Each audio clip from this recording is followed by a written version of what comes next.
overall, my days are not where I want them to be for sure. Still have some rough days, some better than others. But if I were to tell you, would I go back and take the vaccine again? 100%. My vaccines have definitely given me, me personally, benefit to where I can live day to day and not be in the place mentally that we've all been. So that is what it is.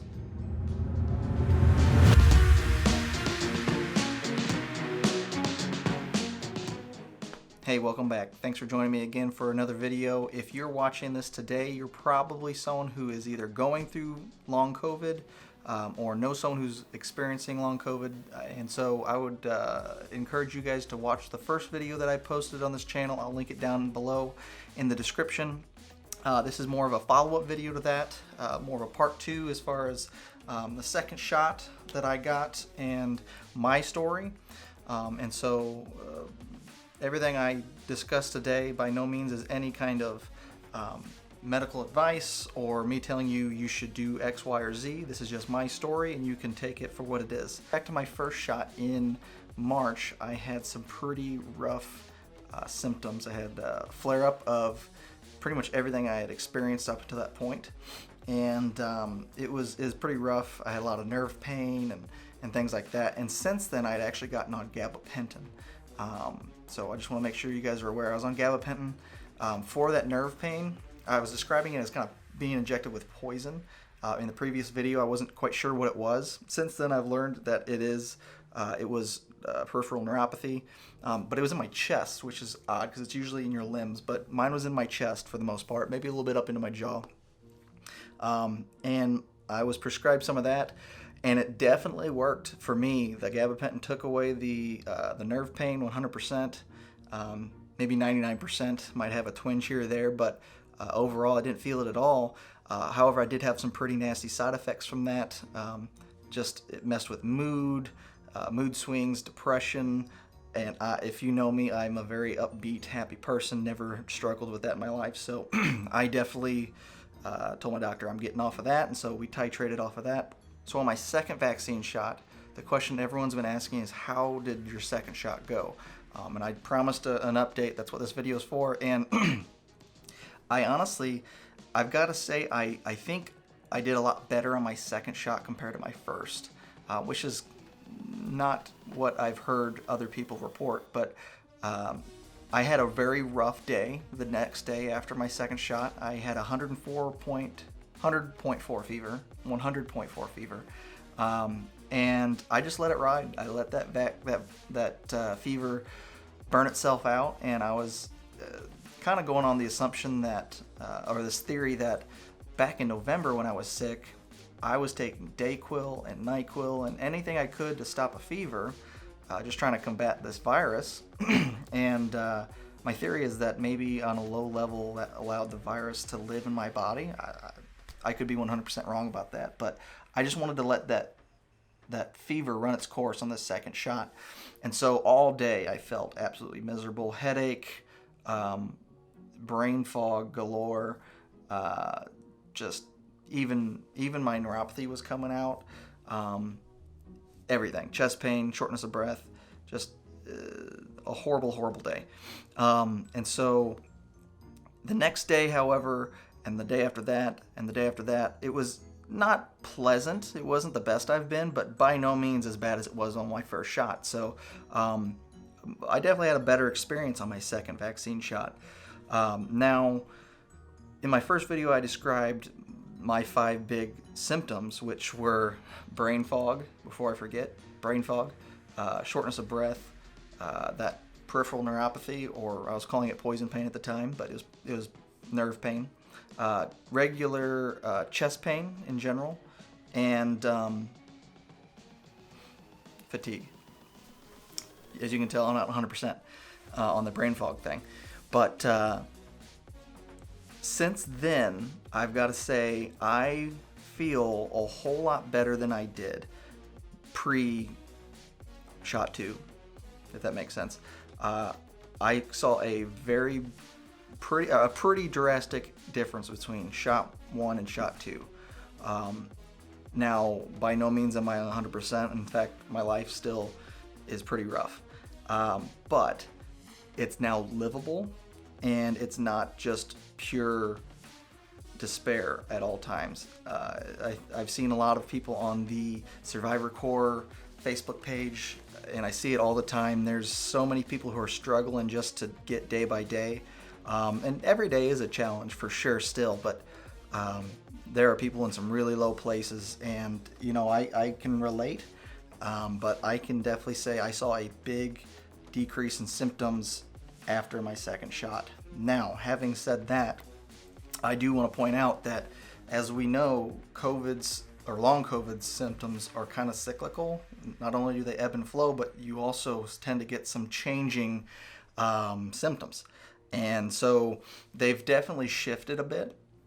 And now one thing that I had before, but I didn't have quite as much, is the fatigue. I've been hit with so much fatigue lately, where I'm just wiped all the time. And I don't have to explain it to you guys who are experiencing the same thing, just how rough that is. In addition to the fatigue is post-exertional malaise has increased a little bit, and that's one where I'll be in the store and I looking on the shelves or whatever, and I just get hit, and I get really shaky. My whole body is very weak, and I just have to lay down. I'm done. I have to go. I have to give up what I'm doing. So definitely not 100% in that regard. Those are my biggest complaints at the moment. I'm confident that they will diminish over time.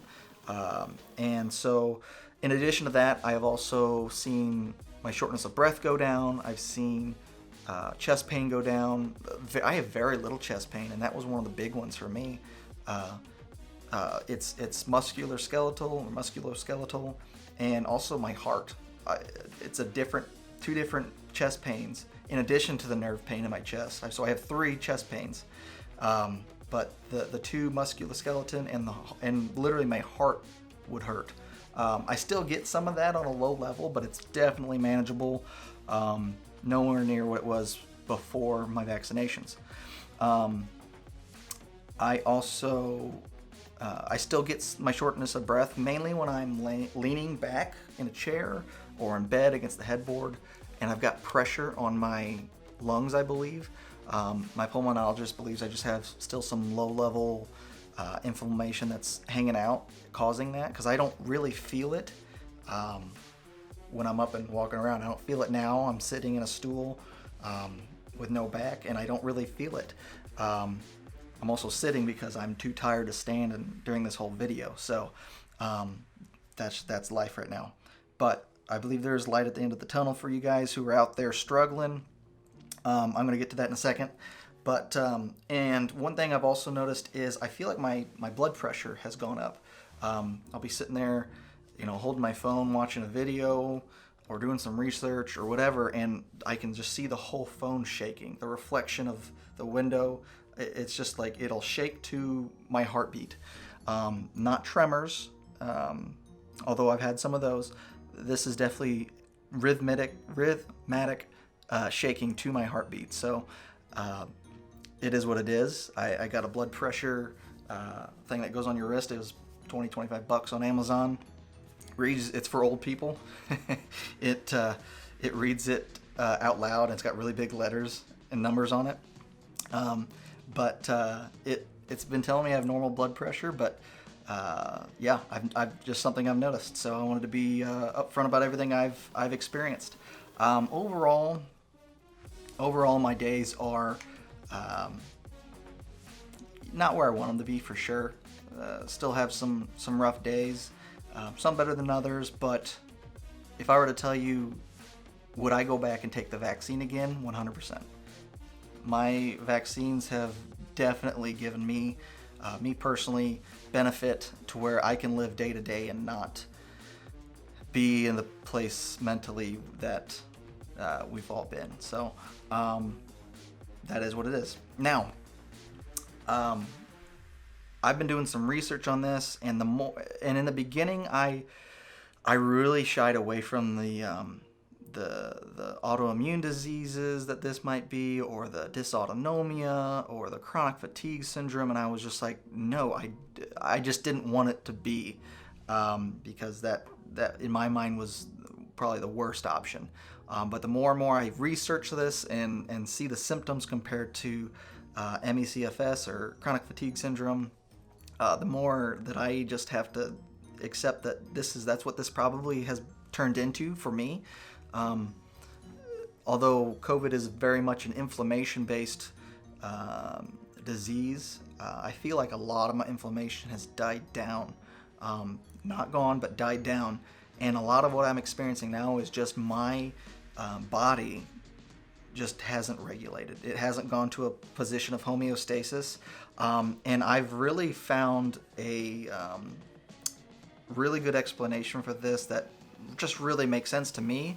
And it's about the autonomic nervous system and how that gets out of whack and is often what leads to chronic fatigue syndrome or fibromyalgia. And so just not to get hugely in depth with it, but basically you've got your sympathetic and your parasympathetic nervous system. Your sympathetic being your fight or flight, the one that stimulates all your organs in a time of need. Gets your heart pumping and all this. It's what's just gets you going. Then you've got your parasympathetic nervous system being your rest and digest, the one that basically counteracts the sympathetic. Sympathetic amps you up, the parasympathetic calms you down, and that's supposed to be how you keep a homeostasis. And basically through a lot of stress and a very real threat to the body with COVID kind of being the straw that broke the camel's back. Essentially, that's the idea of what's causing a lot of this with a lot of people. And so one thing I've been looking into is just learning everything I can about the autonomic nervous system. I actually got a course called ANS Rewired, Autonomic Nervous System Rewired. I've been enjoying that. I think that's definitely brought some value. And also, I would recommend, sorry if you hear dogs barking or 3D printers in the background. This is my house. Unfortunately, this is my home studio. But ignore anything you hear. But I would recommend a book. It's called The Brain's Way of Healing Itself. By Norman Deutsch, I believe it is what it is.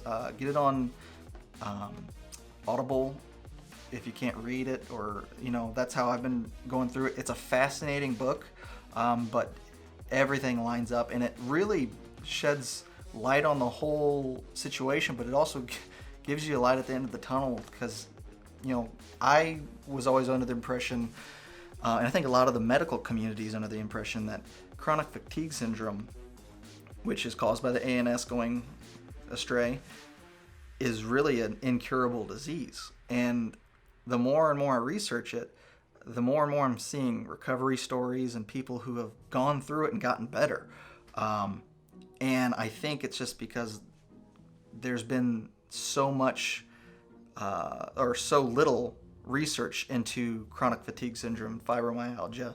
And I'm sure there's people watching this who have dealt with this for years, if not decades. And, it's rough. It's definitely the hardest thing I've ever gone through in my life, physically, mentally, emotionally. And, so this is what I'm working on. Basically just calming the autonomic nervous system and bringing back homeostasis. And it has a lot to do with neuroplasticity and the fact that you can actually change your brain. Like, your brain is plastic. It can be molded. There's amazing stories. I'm going to put a link to ANS Rewired. And I'm going to put a link to another video from YouTube that was explaining kind of how this autonomic nervous system gets out of whack in the first place. I'm going to link both of those down in the description as well. And I would really encourage you guys, if you're at a loss for where to go from here, check these resources out. You can comment down below, how it's going for you, anything that you've experienced that may benefit the rest of us.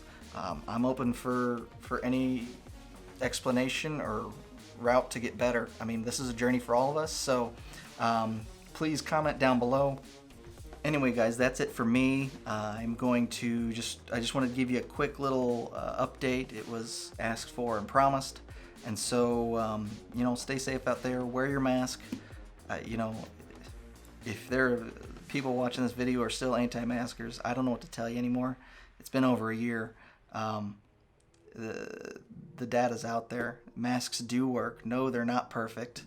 You know, none of this is perfect. It's all part of a holistic approach to get us through this. You guys seriously need to get it together if you're not wearing masks.